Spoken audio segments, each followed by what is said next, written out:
الحمدللہ رب العالمین الصلاۃ والسلام علی رسولہ الکریم وآلہ واصحابہ اجمعین وعباد اللہ الصالحین۔ السلام علیکم ورحمۃ اللہ وبرکاتہ۔ یسن القرآن نام کی اس آسان تفسیر کا یہ ہے لیسن نمبر 1.14 یعنی پہلے سورہ کا 14واں لیسن۔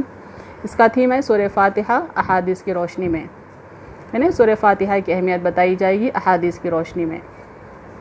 ٹاپکس کورڈ ہیں سورہ فاتحہ کی اہمیت، آخر میں کچھ اہم نکات اور ایکنالجمنٹ اور ریفرنسز۔ اب دیکھتے ہیں سورہ فاتحہ کی اہمیت احادیث کی روشنی میں۔ عبادہ بن صامت رضی اللہ تعالیٰ عنہ سے روایت ہے کہ رسول کریم صلی اللہ علیہ وسلم نے فرمایا، جس شخص نے سورہ فاتحہ نہ پڑھی اس کی نماز نہیں ہوئی، یعنی مکمل نہیں ہوئی، اس کے لیے سجدہ سہو کرنا پڑے گا۔ دوسری حدیث دیکھتے ہیں۔ ابو ہریرہ رضی اللہ تعالیٰ عنہ نے بیان کیا کہ اللہ کے رسول صلی اللہ علیہ وسلم نے فرمایا کہ جس نے نماز پڑھی اور سورہ فاتحہ نہ پڑھی تو اس کی نماز نامکمل ہے، یعنی ادھوری ہے۔ اس بات کو آپ صلی اللہ علیہ وسلم نے 3 بار دہرایا۔ اب یہ نیکسٹ حدیث دیکھتے ہیں۔ جابر بن عبداللہ رضی اللہ تعالیٰ عنہ نے فرمایا، امام کے پیچھے ظہر اور عصر کی نماز کے شروع کی 2 رکعتوں میں ہم سورہ فاتحہ کے بعد دوسرا سورہ پڑھا کرتے تھے اور آخری 2 رکعتوں میں صرف سورہ فاتحہ، یعنی ظہر میں 4 فرض ہوتے ہیں اور عصر میں 4 فرض ہوتے ہیں۔ ان دونوں نمازوں میں بھی پہلی 2 رکعتوں میں سورہ فاتحہ کے بعد ایک دوسرا سورہ پڑھا جاتا تھا اور آخری 2 رکعتوں میں صرف سورہ فاتحہ۔ ابو ہریرہ رضی اللہ تعالیٰ عنہ سے روایت ہے کہ اللہ کے رسول صلی اللہ علیہ وسلم نے فرمایا کہ المثانی یعنی دہرائی جانے والی سورہ یعنی سورہ فاتحہ ہی ام القرآن یعنی قرآن کی ماں اور قرآن عظیم ہے۔ اس حدیث سے معلوم ہوتا ہے کہ سورہ فاتحہ کو آپ صلی اللہ علیہ وسلم نے ام القرآن بھی کہا اور قرآن عظیم بھی فرمایا۔ یہ حدیث دیکھیں۔ ابو بشیر رضی اللہ تعالیٰ عنہ سے روایت ہے کہ آپ صلی اللہ علیہ وسلم نے ام القرآن یعنی سورہ فاتحہ اپنے لعاب پر پڑھا اور اس کو ایک مریض پر لگایا اور وہ صحت یاب ہو گیا، یعنی کوئی بیمار آپ صلی اللہ علیہ وسلم کے پاس آیا تھا، آپ صلی اللہ علیہ وسلم کی اس کوشش سے وہ صحت یاب ہو گیا۔ حضرت ابو سعید خدری رضی اللہ تعالیٰ عنہ نے بیان کیا کہ ہم ایک فوجی سفر میں تھے۔ رات میں ہم نے ایک قبیلے کے نزدیک پڑاؤ کیا، پھر ایک لونڈی آئی اور کہا، یعنی ایک سلیو گرل آئی کسی قبیلے کی، اور کہا کہ قبیلے کے سردار کو بچھو نے کاٹ لیا ہے اور ہمارے قبیلے کے مرد موجود نہیں ہیں۔ یعنی یہاں پر ایک صحابی کا بیان ہے، فرماتے ہیں جو فوجی سفر میں تھے، ایک جگہ انہوں نے اور ان کی فوج نے پڑاؤ کیا، رات کا وقت تھا، کوئی قبیلہ قریب میں تھا، وہاں کی ایک سلیو گرل آئی اور اپنے سردار کے ساتھ ہونے والے واقعے کا ذکر کرتی ہے کہ ان کے سردار کو ایک بچھو نے کاٹ لیا ہے، اور ان سے سوال کرتی ہے ان لوگوں سے، یعنی یہ صحابی اور ان کے ساتھیوں سے، کیا تم میں کوئی اس بچھو کا جھاڑ پھونک کرنے والا ہے، یعنی بچھو کا زہر کوئی اتارنے والا ہے، یہ سوال کرتی ہے۔ ایک صحابی یعنی خود ابو سعید اس کے ساتھ کھڑے ہو گئے، ہم کو معلوم تھا کہ وہ جھاڑ پھونک نہیں جانتے، لیکن انہوں نے قبیلے کے سردار کو جھاڑا تو اسے صحت ہو گئی۔ یعنی تمام صحابہ کرام جانتے تھے کہ حضرت ابو سعید خدری رضی اللہ تعالیٰ عنہ جھاڑ پھونک نہیں جانتے تھے، لیکن انہوں نے مثبت جواب دیا اور گئے اور قبیلے کے سردار کو جھاڑا تو صحت ہو گئی۔ اس نے اس کے شکرانے میں 30 بکریاں دینے کا حکم دیا اور ہمیں دودھ پلایا، یعنی ان کی اجرت کے طور پہ سمجھے یا گفٹ کے طور پہ 30 بکریاں بھی دی اور دودھ بھی پلایا۔ جب وہ جھاڑ پھونک کر کے واپس آئے تو ہم نے ان سے پوچھا، کیا تم واقعی کوئی منتر جانتے ہو؟ انہوں نے کہا، نہیں، میں نے تو صرف سورہ فاتحہ پڑھ کر اس پر دم کر دیا تھا۔ صحابہ کرام نے جب تفصیل معلوم کی تو وہ صحابی نے فرمایا کہ سورہ فاتحہ پڑھ کر دم کر دیا گیا تھا اس سردار کو۔ ہم نے کہا، اچھا، جب تک ہم رسول کریم صلی اللہ علیہ وسلم سے اس کے متعلق نہ پوچھ لیں، ان بکریوں کے بارے میں اپنی طرف سے کچھ نہ کہو۔ چنانچہ ہم نے مدینہ پہنچ کر آپ صلی اللہ علیہ وسلم سے ذکر کیا تو آپ صلی اللہ علیہ وسلم نے فرمایا کہ انہوں نے کیسے جانا کہ سورہ فاتحہ منتر بھی ہے، جاؤ یہ مال حلال ہے، اسے تقسیم کر لو اور اس میں میرا بھی حصہ لگانا۔ یعنی سردار نے جو شکرانے کے طور پر 30 بکریاں دی تھیں اس کو قبول کرنے کی اجازت آپ صلی اللہ علیہ وسلم نے دی، اور یہاں تک کہ آپ صلی اللہ علیہ وسلم نے آپ کا بھی حصہ لگانے کا حکم دیا۔ یہ حدیث دیکھیں۔ ابو سعید بن معلّہ رضی اللہ تعالیٰ عنہ نے کہا، میں نماز میں مشغول تھا، رسول کریم صلی اللہ علیہ وسلم نے مجھے بلایا، اس لیے میں کوئی جواب نہیں دے سکا۔ پھر میں نے آپ صلی اللہ علیہ وسلم کی خدمت میں حاضر ہو کر عرض کیا، یا رسول اللہ، میں نماز پڑھ رہا تھا۔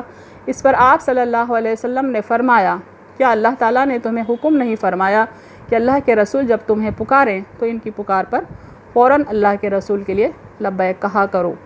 یعنی یہاں پر ایک صحابی سے یہ واقعہ بیان کر رہے ہیں، وہ صحابی کہ آپ نماز میں مشغول تھے، آپ نبی صلی اللہ علیہ وسلم نے ان کو پکارا تو نماز کا خیال کر کے وہ صحابی نے جواب نہیں دیا، لیکن آپ صلی اللہ علیہ وسلم نے فرمایا کہ اللہ کا حکم ہے کہ اللہ کے رسول جب پکاریں تو نماز میں سے بھی جواب دینا چاہیے، لبیک کہنا چاہیے۔ پھر آپ صلی اللہ علیہ وسلم نے فرمایا، مسجد سے نکلنے سے پہلے قرآن کی سب سے بڑی سورت میں تمہیں کیوں نہ سکھا دوں؟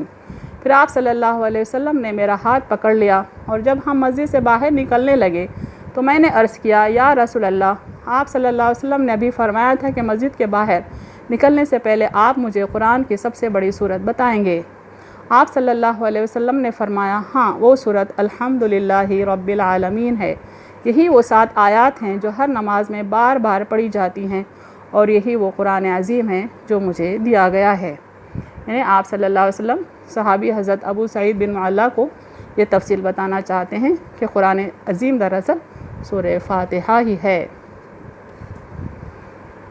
Atta reported it on the authority of Abu Huraira رضی اللہ تعالیٰ عنہ who said، یعنی حضرت ابو ہریرہ رضی اللہ تعالیٰ عنہ سے روایت ہے، recitation of سورت الفاتحہ in every rakat of prayer is essential، یعنی نماز کی ہر رکعت میں سورہ فاتحہ کا پڑھا جانا ضروری ہے۔ The recitation that we listen to from the messenger of Allah, we made you listen to it، یعنی رسول کریم صلی اللہ علیہ وسلم سے، رسول اللہ صلی اللہ علیہ وسلم سے جو بلند آواز میں قرات سنتے تھے وہ صحابہ کرام نے دوسروں کو بتا دیا۔ And that which he recited inwardly to us, we recited it inwardly for you، یعنی جو سورہ کم آواز میں پڑھتے تھے وہ بھی صحابہ کرام نے اس کی اطلاع بھی دوسرے لوگوں کو دے دی، یعنی یہاں پر اشارہ نماز جہری اور سری کی طرف ہو رہا ہے۔ And he who recites القرآن it is enough for him، اور جو القرآن پڑھتا ہے نماز میں اس کے لیے کافی ہے to complete the prayer، نماز کو مکمل کرنے کے لیے۔ And he who adds to it recites some other verses of the Holy Quran along with سورہ الفاتحہ، یعنی سورہ فاتحہ کے ساتھ کوئی مزید آیتیں پڑھتا ہے then it is preferable for him، اس کے لیے بہتر ہے، preferable ہے۔ یہ حدیث دیکھیں، ابن عباس رضی اللہ تعالیٰ عنہ reported that while Gabriel علیہ السلام was sitting with the apostle صلی اللہ علیہ وسلم he heard a creaking sound above him۔ یہ واقعہ ہے کہ جبرائیل امین ہمارے نبی محمد صلی اللہ علیہ وسلم کے ساتھ ایک بار بیٹھے ہوئے تھے، اوپر ایک دروازہ کھلنے کی آواز آئی آسمانوں میں۔ he lifted his head and said، جبرائیل امین نے اپنا سر اٹھایا اور کہا، this is a gate opened in heaven today which had never been opened before۔ آسمان میں ایک دروازہ کھولا گیا جو پہلے کبھی نہیں کھولا گیا تھا۔ then when an angel descended through it he said، وہاں سے جب ایک فرشتہ نیچے اترا تب جبرائیل امین نے کہا، this is an angel who came down to the earth who had never come down before۔ آسمان سے ایک فرشتہ زمین پر آیا ہے، ایسا فرشتہ جو پہلے کبھی نہیں آیا تھا۔ he greeted and said، اس نے سلام عرض کیا اور کہا، وہ فرشتہ اپنے نبی اکرم صلی اللہ علیہ وسلم سے مخاطب ہے، کہتا ہے، rejoice in 2 lights given to you which have not been given to any prophet before you۔ آپ کو 2 نوروں کی خوشخبری دی جاتی ہے، ایسے نور ہیں یہ جو پہلے آپ سے پہلے کسی اور پیغمبر کو نہیں دیے گئے تھے۔ فاتحۃ الکتاب and the concluding verses of سورہ البقرہ، یعنی پہلا نور تو یہ سورہ فاتحہ ہے اور دوسرا نور سورہ بقرہ کی آخری آیتیں ہیں۔ You will never recite a letter from them for which you will not be given a reward۔ ان میں سے آپ کوئی حرف نہیں پڑھتے لیکن اس کا اجر ضرور دیا جاتا ہے۔ کچھ اہم نکات، اہم پوائنٹس دیکھتے ہیں جو اس سبق سے سیکھے گئے ہیں۔ سورہ فاتحہ کے بغیر نماز نامکمل یعنی ادھوری ہے۔ سورہ فاتحہ کو القرآن اور قرآن عظیم بھی کہا گیا ہے۔ رسول کریم صلی اللہ علیہ وسلم سورہ فاتحہ سے بیماروں کا علاج کرتے تھے، صحابہ کرام بھی سورہ فاتحہ کو علاج کے لیے پڑھا کرتے تھے۔ اسی کے ساتھ میں اپنی بات کو ختم کرتی ہوں۔ وآخر دعوانا ان الحمد للہ رب العالمین۔